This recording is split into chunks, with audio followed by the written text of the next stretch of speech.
Hi, BookTube. Welcome to Jackie's Literary Corner. I am Jackie. And yes, I know I recently did an update video. Like, I don't know if it was yesterday or... Actually, it might have been yesterday. Or the other day. I cannot remember. But I'm going to go ahead and do another one for you guys. Because I just went to the Outpost Bookshop. They were having a sale, which I did not buy from that sale because it was mass markets that they're selling. You can buy for $1, and I don't like mass markets. I mean, I appreciate their, it's sad that they're. I don't think we should get rid of them. I don't agree with publishers trying to get rid of them.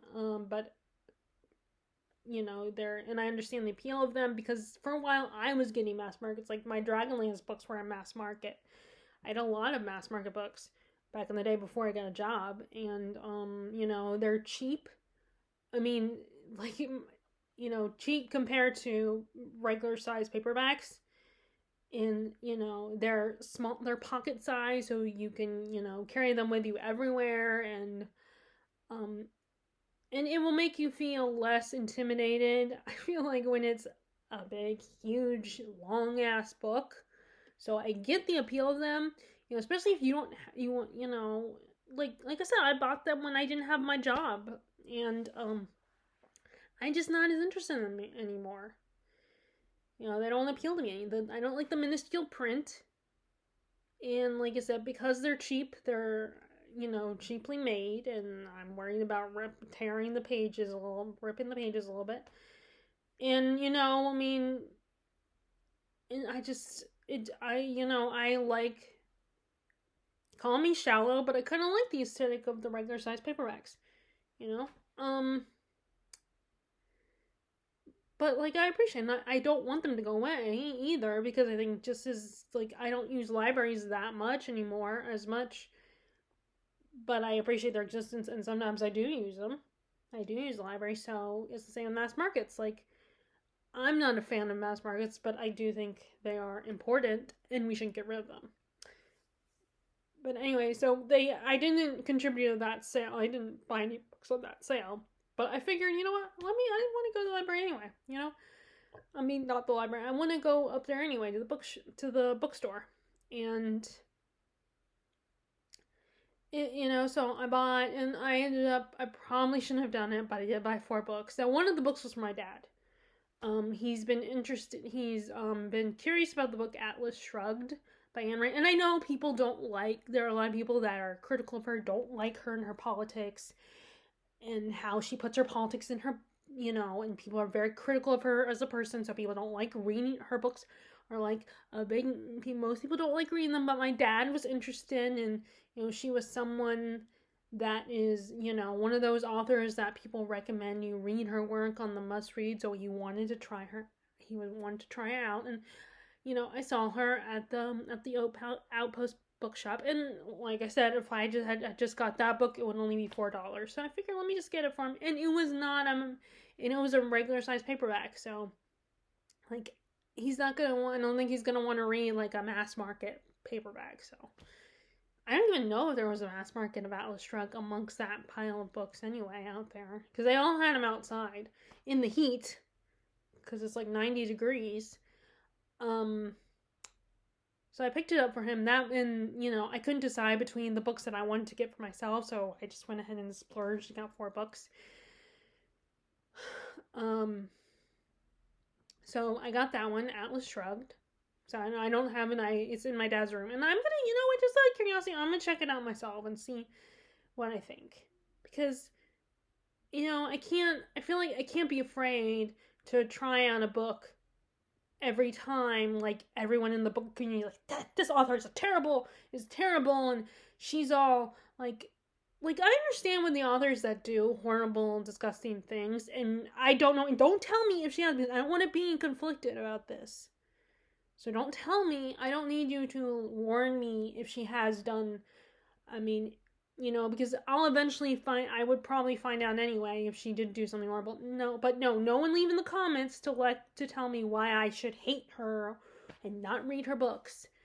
because I am still curious about her, and my dad's still gonna read it too, and and I'll trust my dad's judgment as well. So like, and it sounded, at least in the back description, it sounded kind of intriguing. I mean, it sounded kind of interesting. Like, I don't know if I'll agree with her politics or anything, but it's.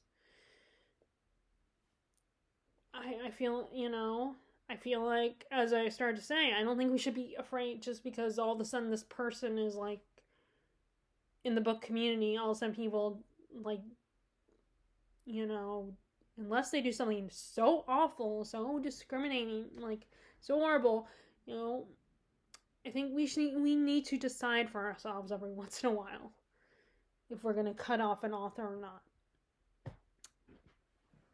Okay, so the other books. Oh, and I do have an update for you guys. I did read. I have more to say about the leopard um and Euphoria, and I finally got through the introduction of the Odyssey, which I just noticed I'm gonna be hearing. I'm gonna in my feed on YouTube. There's gonna be so many videos that are critiques of the Odyssey movie, and or people that reviewed and were just like, "Oh, it was okay," or "I loved it." There's gonna be so much of that in my feed on YouTube.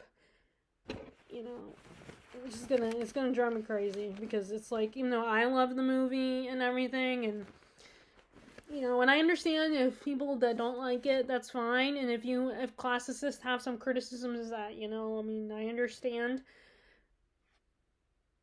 But I'm not a classicist for one. I was entertained. I was engaged in the story. To me, it was I respect people like Emily Wilson's opinions. That's fine. I disagree with her opinion, and I'm not, but I personally enjoyed it. I thought it hit me emotionally. It got me emotional. I think the acting was great. I'm not an expert at anything. I mean, I'm not a classicist, and I'm not in, yes, I did theater for a little, for, middle school through high school, but I'm not like a theater and acting expert or anything. I just know what I like, and that I enjoyed the movie and got emotional and appreciate, and granted, it has been a while since I read the Odyssey, so, but I did finish the introduction of the book, and I was hoping I would have the other ones to show you, because I did get the Robert Fagles of the Iliad and the Aeneid. As I told you in my last update, as my other update video, that I feel like I should get, the same ones so that because they go together. But anyway, so back to the actual talking about the books, and I will update you on my reading.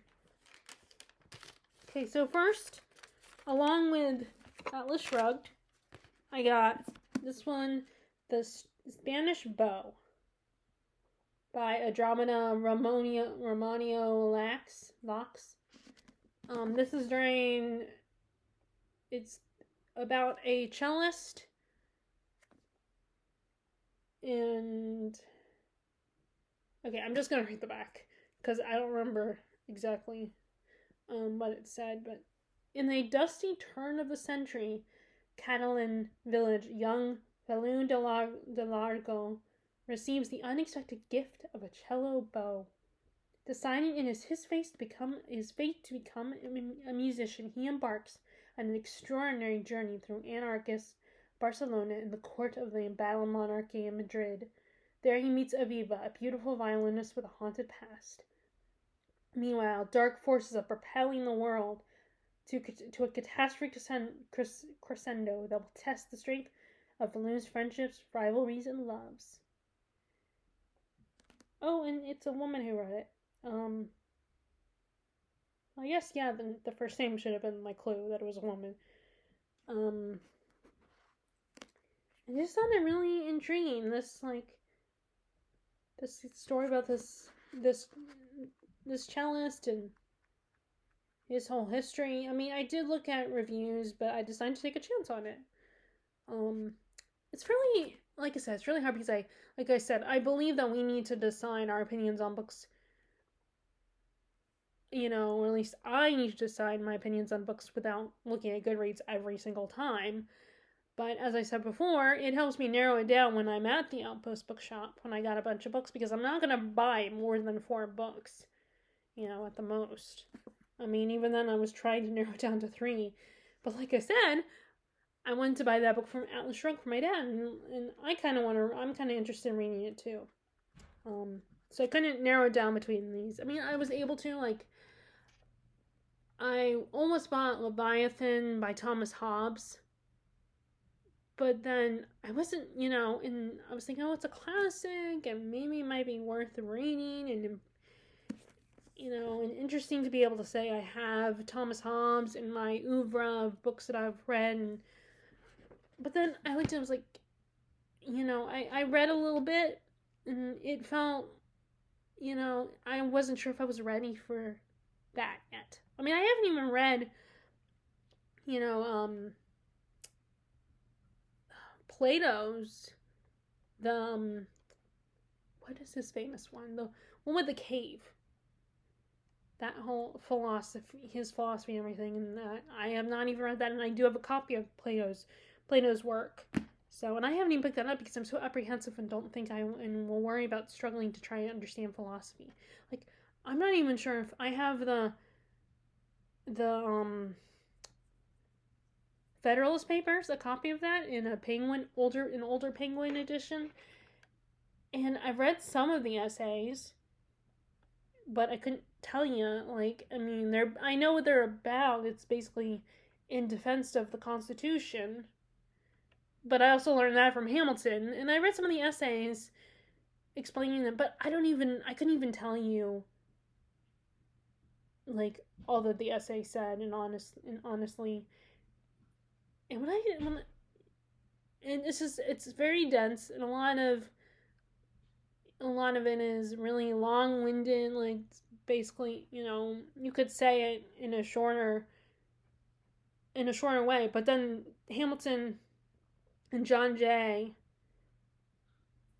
and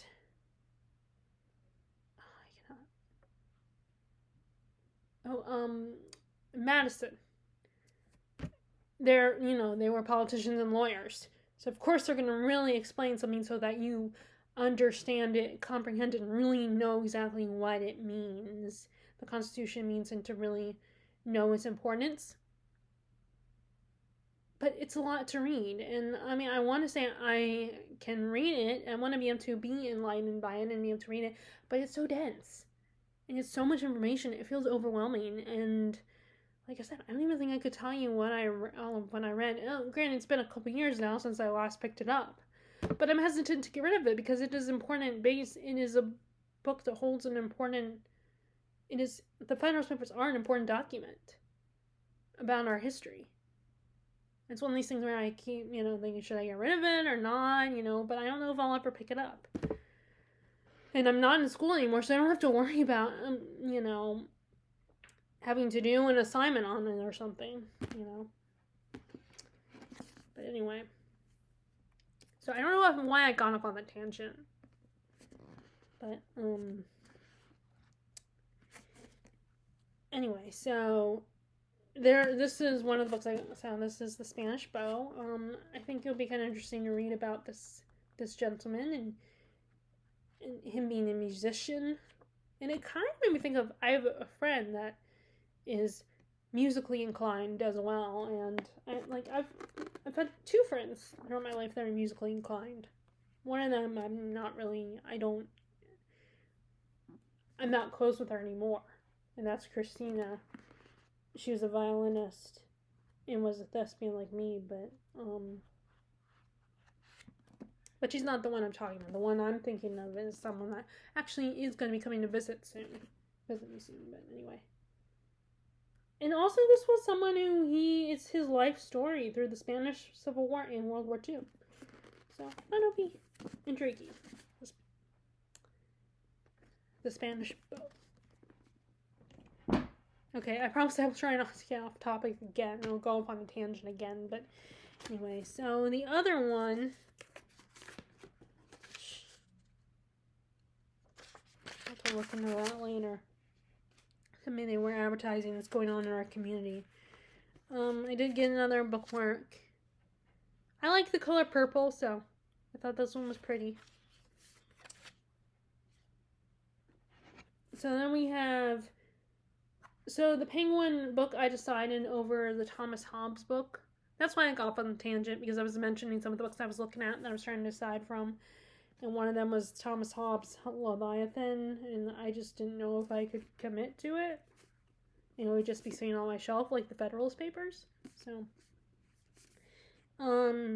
So I got this one, and so this was one of the ones I also grabbed, and that is The Jewish War, by Josephus. Okay, so I'm gonna read the back again. Oh, okay, so the blurb at the top, the quote on the top that's referenced in the book later, I'm guessing, it is God then. God himself, who is bringing with the Romans fire to purge the temple and is blotting out the city, brimful of corruption. Josephus' account of a war marked by treachery and atrocity is a superbly detailed, evocative record of the Jewish rebellion against Rome between AD 66 and AD 77. Originally a rebel leader, Josephus changed sides after he was captured to become a Roman appointed negotiator, and so was uniquely placed to observe these turbulent events, from the siege of Jerusalem to final heroic resistance and mass suicide of Masada. His account provides much of what we know about the history of the Jews under Roman rule, with vivid portraits of key figures such as Emperor Vespasian and Herod the Great. Which, is it the same Herod from the Bible, the one who ordered all the... I mean, I don't know if there's more than one Herod, but he ordered all the babies, the firstborn sons, killed because, like, just like, who is that? The Pharaoh, isn't it? The Pharaoh, Seti the first? I don't know which one it was, but anyway, but he ordered all the babies killed because of Moses. I think he heard about Moses coming at some point, but then Herod, I think, also did the same thing. King Herod, he also did the when he was told that the Son of God would show up. So I don't know if this is the same guy or not. It might be because the whole, it's about the Jewish war. Often self-justifying, divided in its loyalties, the Jewish war nevertheless remains one of the most immediate accounts ever written of war, its heroism and its horrors. Okay, and this is translated by G.J. Williamson. His translation makes this complex work accessible to the general reader, while Mary Smallwood's revisions bring the benefits of more recent advances in scholarship, making this the definitive edition. Oh, okay, so this G.A. Williamson translated it before, and then it was revised later by this Mary Smallwood. Let me look at that.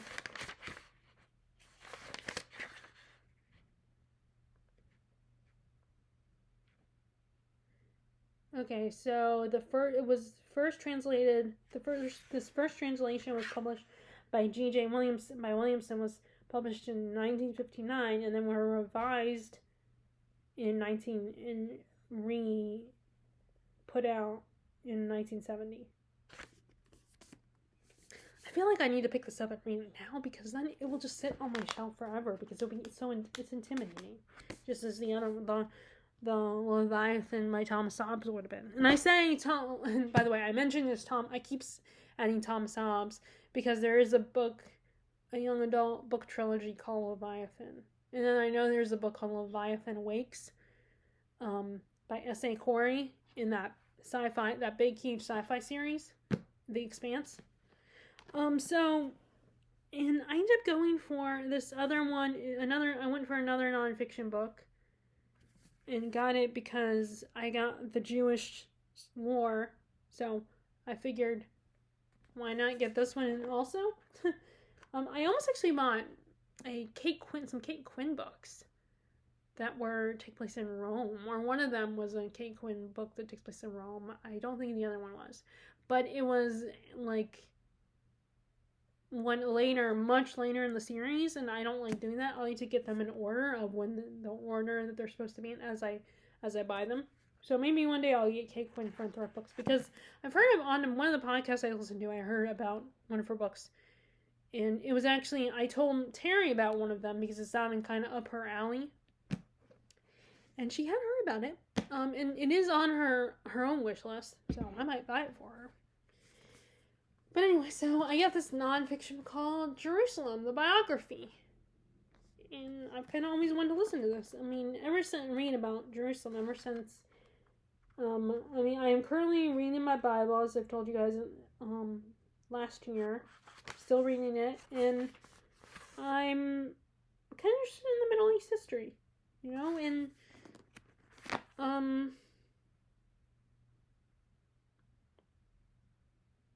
oh my god, Tom Holland, not Tom Holland the actor, but Tom Holland the historian, which I guess he worked for the Daily Telegraph, astonishingly ambitious and triumphantly epic. Right, so he was one of the hosts of the Rest is History podcast, and I've been listening to him, and I started an episode, one of their World War I series, and so I started listening to, I started listening to them again, this morning. So, yeah, I was thinking about him. So, seeing his name right at the same time is kind of like, ooh, that's cool. That's funny. And this is #1 bestseller. Okay, so let me read the back description. I mean, it's obvious what this is about, but I'm going to read the description to you guys. The story of Jerusalem is the story of the world. Jerusalem is the universal city, the capital of two peoples, the shrine of three faiths, the setting for Judgment Day, and the battlefield of today's clash of civilization. How did the small remote town become the holy city, the center of the world, and now the key to peace in the Middle East? Drawing on new archives in a lifetime study, Montefiore reveals this ever-changing city through the wars, love affairs, and revelations of the men and women, kings, empresses, prophets, poets, saints, conquerors, and horrors, who created, destroyed, chronicled, and believed in Jerusalem. From King David to Barack Obama, from the birth of Judaism, Christianity, Islam, to the Israel-Palestine conflict. This is the epic history of 3,000 years of faith, slaughter, fanaticism, and coexistence. This is how Jerusalem became Jerusalem, and the only city that exists twice, in heaven and on earth. Okay, so it says it gets to the point of, Barack Obama, in the Palestine conflict. Okay, so let me see the copy. Let me look at the copyright date of this. So this must be not that old of a book. Then yeah, because it came out the hardback. It originally came out in 2011. The hardback came out in 2011, and then this one came out in 2012. Okay, so yeah, so this is not that old, because if it's up to, where they can mention Obama in Palestine conflict, then yeah, it's only like a few years, like 10 years old. Especially because, so I imagine a lot of people would be interested in this, considering what's going on right now with in the Middle East and Palestine and everything, and that whole. It might be relevant to read right now.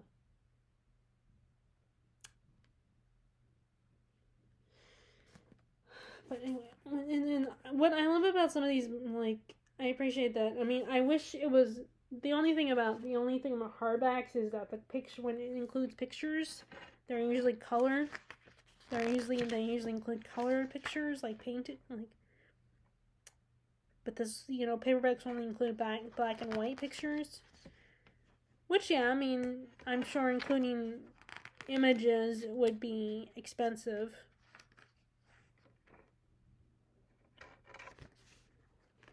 So I appreciate this one, Oh, well, I mean, it does have paintings in here.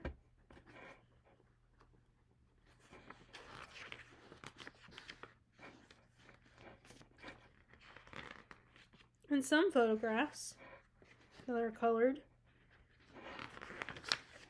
Not mostly black and white and sepia toned. Well, this one I guess is in color. But yeah, I understand because having color photographs would make it more expensive.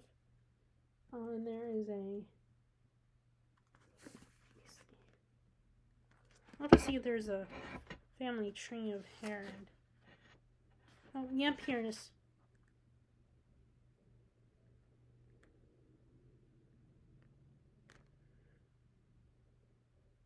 I mean, yeah, so it might not be the same Herod.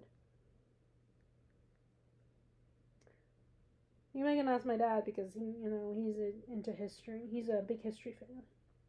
So I'll have to ask him if this would be the same. If Herod the Great would be the same, the Herod that ordered all the babies slaughtered because he was afraid of baby Jesus. But yeah, this would definitely be a relevant read right now, concerning, like I said, because of what's going on in the world at the moment. And it would also be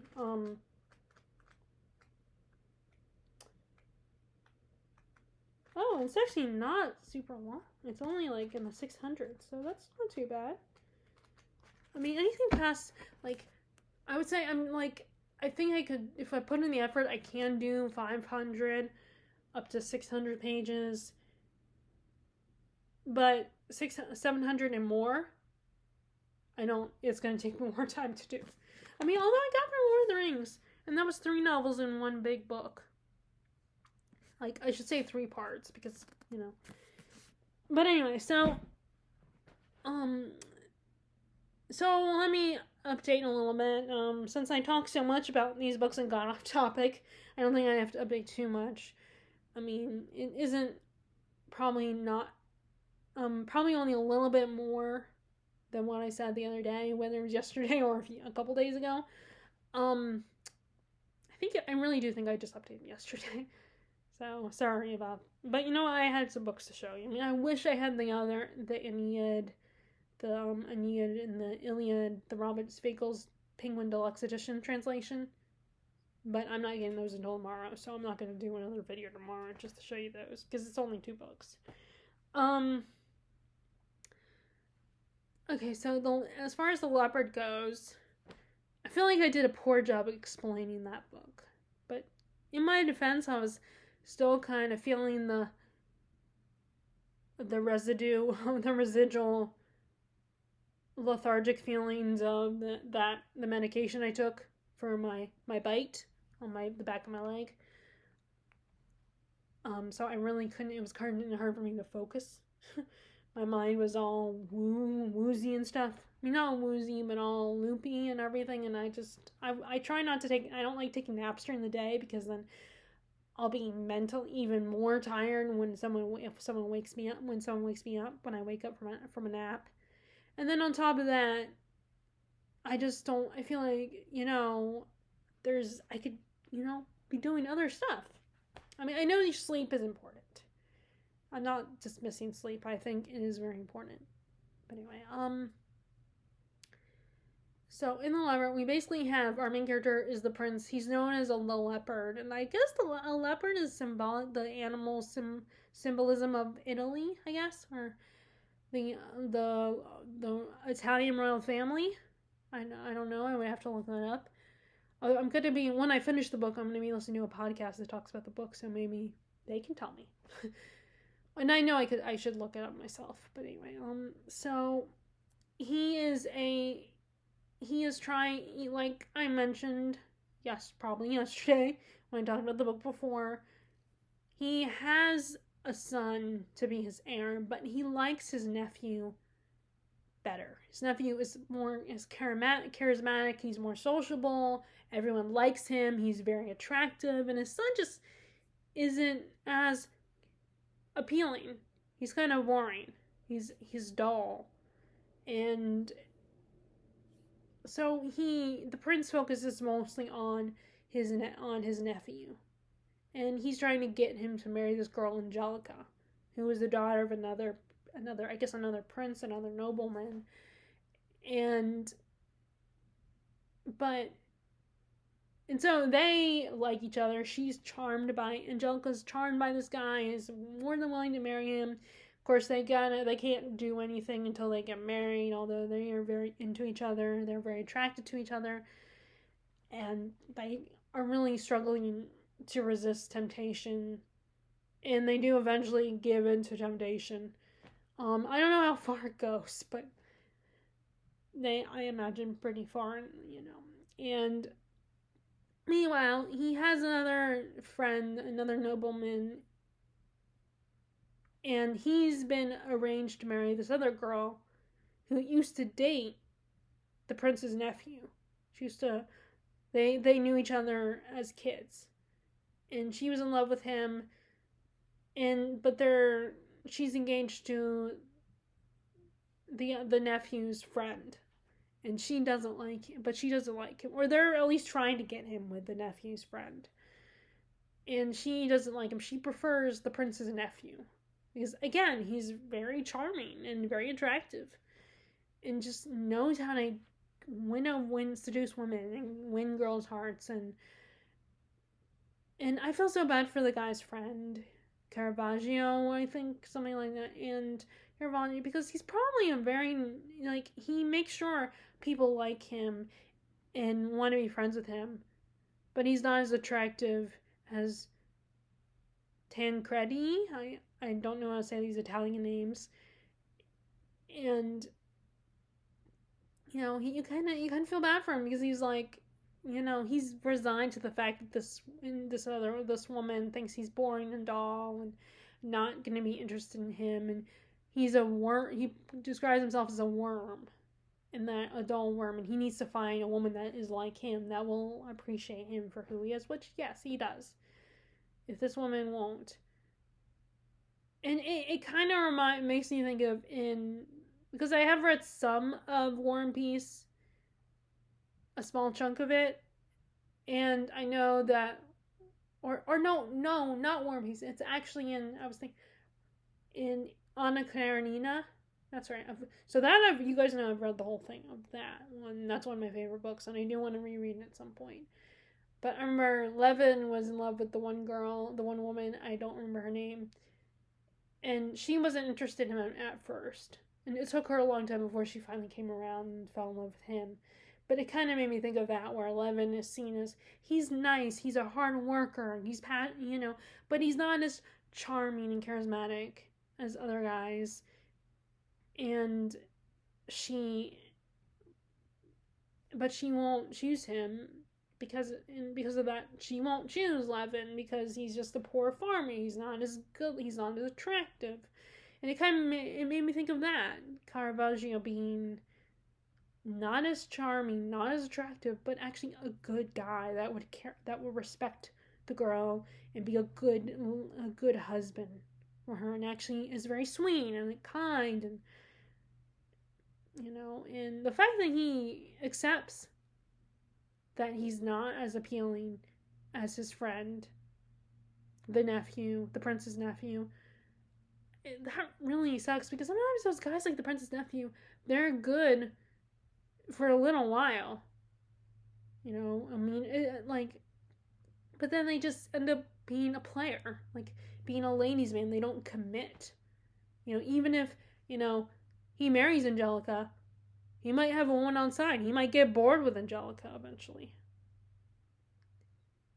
And he might even return to the other woman if she throws herself at him, but he doesn't like her anymore, and the prince's nephew doesn't like the other woman anymore and thinks she's too opinionated, and just, like, her personality rubs him the wrong way and gets annoying, and which, of course, typical, like, women can't have opinions. If they're too opinionated, then they're gonna go, and then they don't want him anymore. So I feel like I gave a better explanation than the other one. So, and then we have, I have not picked up the Odyssey today. I read a little bit last night. I started to finally read the actual story, because it took me, the introduction, just like Emily Wilson's introduction, it's super long. And actually, that the mythology class I took, that professor has finally, like, he was trying to bring his school of Athens to the Sandhills College, and it wasn't, and I finally, and there were events that he was doing that I felt that, I couldn't really do, I couldn't participate in. And then I'm also, it doesn't help that I'm not a college student anymore, and I'm only taking these classes for fun. And they cost money and they involve travel. And one of the activities involved traveling and staying overnight, and it's just like, I mean, like, one of the other classes I took, they were gonna go to Iceland at some point, and that would have been so cool. But I just, even though yes, I'm an adult, I'm not ready. I just, it would be too much for me to travel alone with a bunch of strangers. For me personally, when I don't know anybody and it's not like any friends or family. I mean, I could potentially become friends with these people, but I want to go with someone that I'm already friends with or that is family or something when I go to, a foreign country. So, but it did sound like a cool trip that they did. I mean, this one was within the U.S. The other trip, I mean, it was in my state, but I still didn't feel comfortable going by myself with even though yes, I would be with other people. I'm just not ready to take that kind of trip without a family or a friend with me. So I was kind of more, hoping that he'll bring up the class and everything, and he finally did. And they're actually gonna look at the Odyssey. They're not gonna do they're not doing the Iliad, but they are doing the Odyssey. And he's actually taught the Iliad before, but not at Sandhills. So he's gonna start with the Odyssey, which I think that's probably because of the movie adaptation based on the Emily Wilson translation, or at least that's the translation he read. But they're in the class. Luckily, they're gonna do the one that I have. They're using the one I have, which is the Fagles translation. Um, but anyway, so like I said, I read a little bit of it, I started reading a little bit yesterday at the pool, but it was kind of hard to concentrate, and I wasn't comfortable sitting on the pool chair, and it's just and of course there's so much going on. There's kids and stuff, and I wasn't sure when we were gonna leave, and so I wasn't very relaxed. Like, I feel like sometimes poolside reading is kind of hard for me to do because I can't always relax. I mean, unless it's like, if it's just us, my mom and I and my dad possibly, then yeah, I could potentially relax a little bit more. But anyway, but yeah, so I didn't get very far. I got as far as where Athena shows up in disguise and talks to Telemachus about his dad in disguise. When she's in disguise and everything, and as an old beggar man. That's as far as I got. But as far as Euphoria, I am. It's kind of like multi perspectives. Like, you have Nell, who is the wife. We don't, Fen. We don't get. I think his name is Fen. We don't get his perspective. We're getting Nell's perspective and then their friend's perspective, who I think is and how he can see that they're, he's been there a lot longer than they have. He has been in this country a lot longer than they have amongst these people, and he's been very lonely. He's the one who has the dad that, wants him and his brothers to be more serious scientists. And even though, yes, as an anthropologist, he's still a scientist, his dad and his mom didn't take it seriously, don't think anthropology is a worthy science.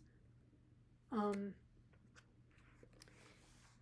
he's kind of been observing Nell, and he worries about her, and he's kind of observing her marriage, and it's a lot of like,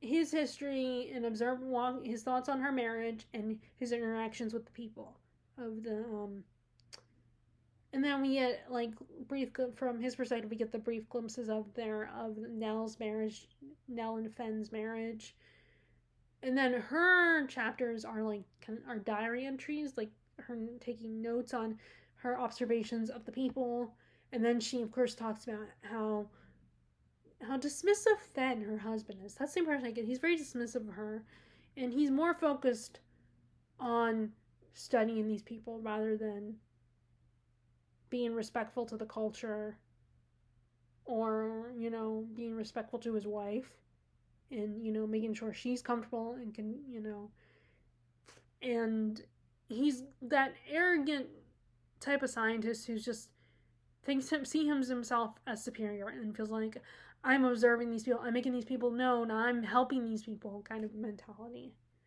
Kind of makes me think of in the Poisonwood Bible, Nathan. He's not a scientist, but he is a minister trying to convert these people to Christianity, the people of Africa. And he's very arrogant in thinking, I'm going to save these savages, I'm going to educate them. And I feel like we get that same thing with this guy, with Fen.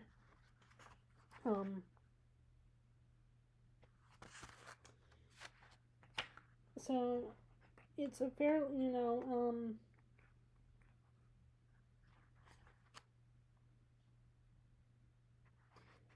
but yeah, so it's, you know, I'm liking it so far. I'm liking reading about, you know, this group of 3 people studying this civilization, this culture, and trying to understand it, but then having relationship drama in the background.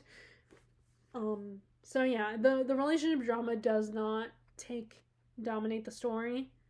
I mean, it's in there, but it's a fairly even, I think, story where one doesn't take over the other. Like, to me, the relationship drama is in there, but we also get observations of this culture and them trying to understand and observe them, these people, and understand their differences. But so, like I said, I brought it with me when I went to the bookshop, but then it was a really busy day at the bookshop, and partly I think because of the sale of buying, you know, 4 small mass markets for $1. A lot of people were probably there for that, and a lot of people might have been visiting from out of town, and it was a little too much. I mean, I tried to stay and read a little bit, because I always feel guilty when I just stay and browse the shelves and then buy my books and then don't stick around. And I mean, I know I don't have to. It's not a, you know, it's not a crime or anything, but you know, I feel like I should at least put in the effort to stick around at least a little bit. And I do try to get food from them, you know, because there's the Brim Cafe. I feel so guilty because the other cafe that was there was some drama between them and the owners of the bookshop, and so they had to move location. And I made friends with the woman who owned it, who managed it. And I feel so bad because I haven't been to her new location because I keep going. But honestly, yeah, I was there for the bookshop, in all honesty. I mean, I don't appreciate what the bookshop owner, the new woman who owned it, did to the other woman. I don't think that is right. But, you know, I care about the books, in all honesty, you know. I mean, I will eventually go to the other woman's cafe at some point. I keep trying to get my mom to go with me, so I wouldn't go by myself. I mean, I could go by myself, but also I don't know her hour. I still don't remember. I never remember her hours. I mean, every time I see her, she tells me what they are. But then, so next time I think I should have her write it down this time. But anyway. So yeah, that is Euphoria. And that is my book haul, and like I said, I feel like this is a better one than the one I did yesterday, probably. Again, I wish I had the ones I ordered. I wish I could show you guys, but I don't have them yet. I'm not getting them until tomorrow. So maybe eventually, by the end of the month, I'll be able to show you guys. I don't know if I have a reason to, you know, show them to you next. I guess maybe in the next update video. But anyway, have any of you guys read Hobbes? I mean, I'd be kind of curious what you think of him. Or are you familiar with any of those books I just mentioned? Or, I mean, or are you familiar with the ones like Euphoria? Or, you know, are you reading the Odyssey right now? I think I asked you this last time. Are you, you know, but again, but yeah, I'm going to ask you again. Are any of you guys reading the Odyssey? Have you seen the movie? And I'm gonna go. I guess that's all I gotta say. So I hope you are currently enjoying whatever you're reading. And I will talk to you all later. All right, bye.